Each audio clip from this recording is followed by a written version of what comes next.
With the announcement of Year 5 Season 2 and the accompanying trailer, we were shown what this season was going to be all about. Same as the last, there are another 4 people for us to rescue.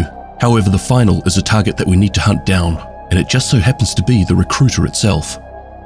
In this video, I want to discuss who the recruiter could actually be, based on the current characters in the story right now. Yes, it could be someone completely new that we haven't been introduced to, but there are certainly a few others that we do know that could comfortably fit into that role. Rogue agents are nothing compared to the threats you are about to face. It's time you met the recruiter.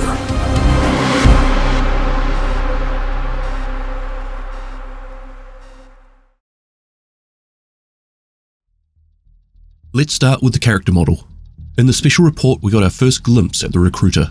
Well, to be fair, this wasn't really our first sighting of the recruiter, but I'm going to dive into that a little deeper later on in the video.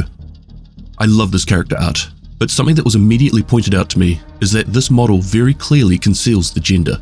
And it could just be me, but it also seems to be a little more slight in build than previous models. So while I've always referred to the recruiter as a dude, this might not actually be the case, and certainly opens up a number of potential candidates. What does the recruiter do? Realistically, we only have the name to work from, as well as minimal prior interactions, with them watching from afar while Jack Bonney attempted to prove his worth. Of course, Bonney failed this test, and division agents were able to quickly dispatch him. However, the recruiter didn't intervene. They just left, disappearing in a cloud of blue smoke. The idea at this stage is that the recruiter is there to find new soldiers for the Hunter program that Kelvin McManus oversees. We haven't seen the recruiter do anything other than watch at this stage, so there really is no reason to assume the Hunter is any more than just someone who potentially coordinates and recruits. So what about Manny?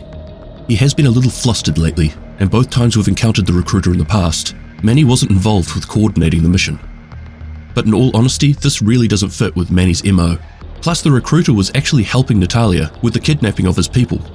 If you remember back to the John Yazzie rescue, it was the recruiter who dropped off John at a different location while we were looking for him.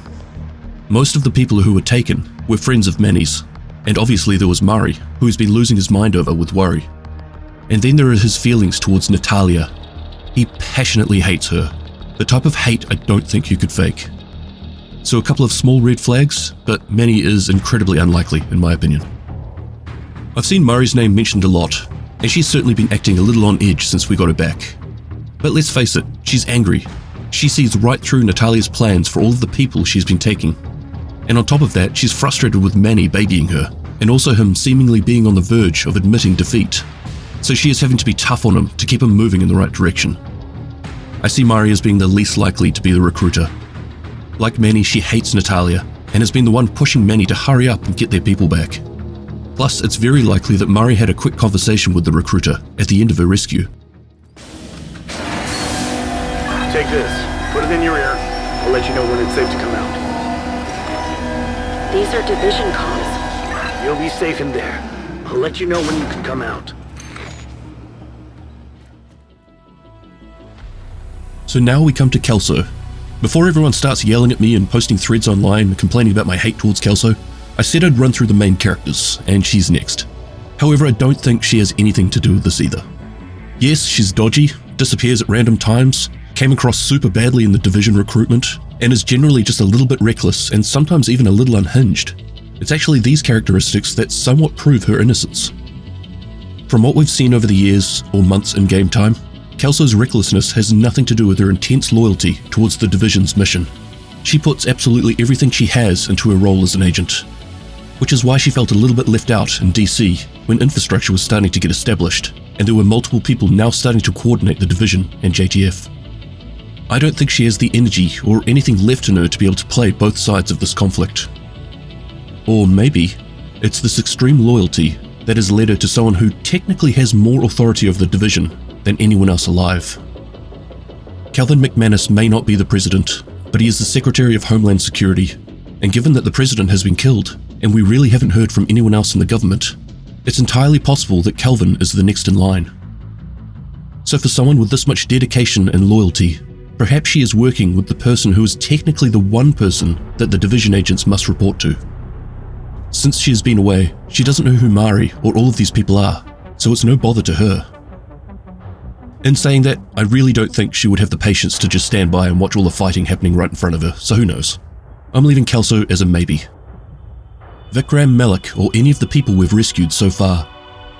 Perhaps our isolation has been making us paranoid, because I've seen a huge number of people that they don't trust all the new people we've brought back to our settlement, and that there is a traitor within them. This could be true, but I certainly don't think to the level of becoming the recruiter. We need to remember that these people have been in the castle settlement for a long time, before they would eventually be taken away by the Black Tusk, and some have even known Manny for an even longer amount of time before this. It's understandable that they're a little bit on edge. They were forcibly taken away. Even though they may have been treated okay, there was surely a huge amount of confusion and uncertainty. Then, if we look at the individuals, none of them really fit the role. John Yazzie is suffering from PTSD. He is more than happy to be away from the action, and keeping busy in the background. Eva Garcia is too young, and definitely not the right person to be recruiting hunters, and this would be the same with Lauren Fong. Mitchell Billings just wants to help people heal, so it doesn't make sense that he'd recruit and potentially lead a bunch of killers. Of course, as of Season 2, we now have Cindy, and she even taunted us. But I promise, I like my new job better. It's a better fit. So if you need someone to recruit, I'm your recruiter. But that's all I think this is, a taunt, either from her or the writers, to throw us off. She was overwhelmed with being a division agent and took a step back. She still seems a little overwhelmed after her work as a drone controller. Much like Kelso, I don't think she has the patience. Unless she has multiple personalities, she would struggle to keep it together in that sort of position, standing idly by as people shoot each other apart, while she just stands there and assesses. But admittedly, I haven't analysed her character too much. That's the next video. As for Vikram, we still haven't rescued him, so we don't have the full story. But at this point, I'm not sold on him being the recruiter. He was heavily involved with Natalia in setting up her organisation, but not necessarily Kelvin and what he was doing. Plus, he's still a part of the whole hostage thing with Natalia. And while he's a tech geek that could assist with the sort of stuff that Kelvin would want being looked after, I don't think he's anything close to what Kelvin would like, looking after his elite unit of hunters. And then we have Agent Johnson. He was suddenly introduced to the story, with no build-up, just this season. Manny apparently knows him, but assumed him dead. For him to suddenly appear in the story like this, to the point of coordinating a mission, I can't help but feel that something is off here. I'm going to go out there and say that something significant is going to happen regarding Agent Johnson. I don't know if that thing will be that he's the recruiter or if something else will happen. But for now, I would definitely be keeping an eye on him.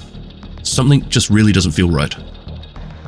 I'm not sure if he has anything to do with Agent Brian Johnson, who was featured in the early cinematics for the Division 2, but also the Extremis Malus comics. I'll have a link to my coverage of these in the description.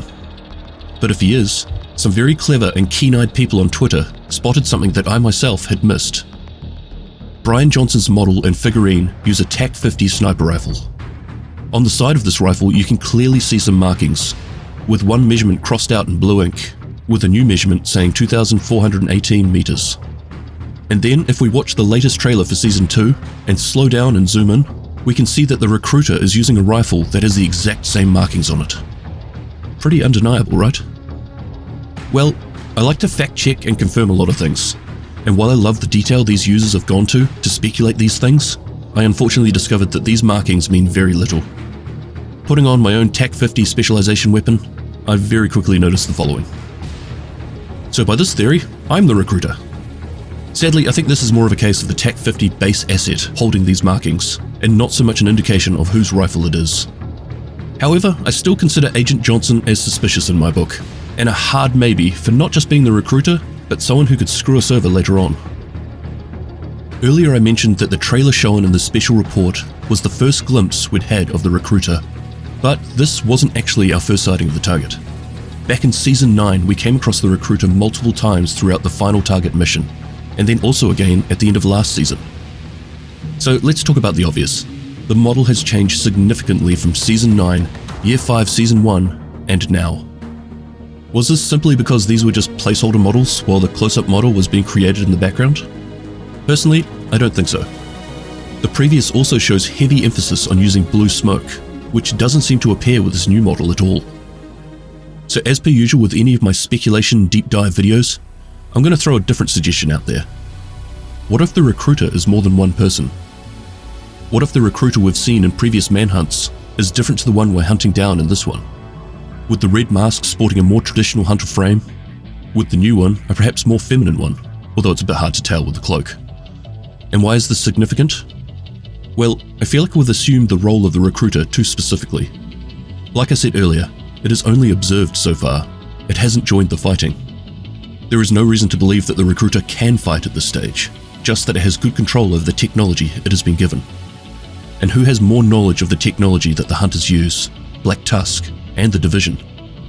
Claire and Alexander Ortiz, the founders of Isaac, Anna, and Diamond AI systems that are being used throughout this conflict. What if this couple were the ones behind the recruiters? So far with the Descent comms, it's clear that the Ortiz don't trust Natalia, or at least Claire doesn't. So when all hell broke loose after the outbreak, they turned to someone who could help protect them, Kelvin. He would in turn give them a job, looking after his most powerful troops. The Ortiz may not be soldiers, but they know more about the tech and AI that keeps them functioning at the highest level than anyone else does. Maybe Kelvin sees them as the best people to decide who is appropriate to wield this power. It would explain where they have disappeared to, and it would also keep them safe from Natalia, as she likely wouldn't have a clue of their identities behind the masks. This also gives Kelvin one more foot up over Natalia, helping him keep the overall control over what she is doing. At this point, it's clear that he is using her and her Black Tusk as a pawn in his plans, and having the two responsible for the tech that everyone is using within his ranks only helps solidify whatever it is he's working towards.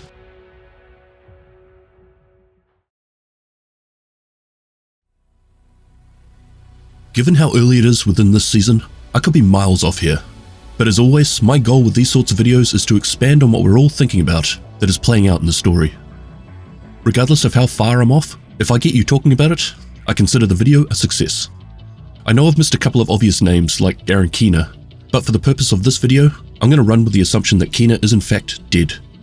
It's not that I wouldn't be happy with seeing Keener alive and strutting around as the recruiter, but more that I would prefer not to continue the speculation on whether he is alive and then add further speculation on top of this around the fact that he's the recruiter. We have a whole season coming up about him, so I'd rather keep this in check for now. Plus, I think I'd prefer to put time into a video that actually expands on why I keep saying Keener was onto something before he died. And then there is Wally. I don't want to fall into the trap of body shaming anyone, so instead I'll pick on myself. After all, self-depreciation is the traditional Kiwi form of humour. Wally being the recruiter would be like all 6'4", 100 plus kilos of myself, trying to fit into my 5'9", less than 60 kg wife's little black cocktail dress. As entertaining as it would be to watch me try, the logistics just don't work. So I'm going to place her into the unlikely category. Before I sign off, I want to say a massive thank you to Rob. He and I were actually chatting via Twitter DMs during the Year 5 Season 2 special report, and it was actually him who planted the seed in my mind on how the recruiter's outfit helpfully conceals their gender, which obviously got me thinking before scripting this video. Rob is not just a long-time supporter of the channel, but a massive supporter of the game and the community in general. Like myself, he has seen a few more winters than a lot of you, and his support over the years has been integral with keeping me, and I'm sure many others, on track. Rob, on behalf of the community, I would like to give you a huge thank you, and hopefully sometime soon I can stop being such an antisocial prick, as my wife keeps telling me, and finally jump in on a game with you. Anyway, for everyone else, thank you very much for watching. I hope you found this interesting, and if you have any thoughts on the recruiter that I maybe haven't covered, please let us know in the comments. Otherwise, thank you again, and Extremis Malus, Extrema Remedia.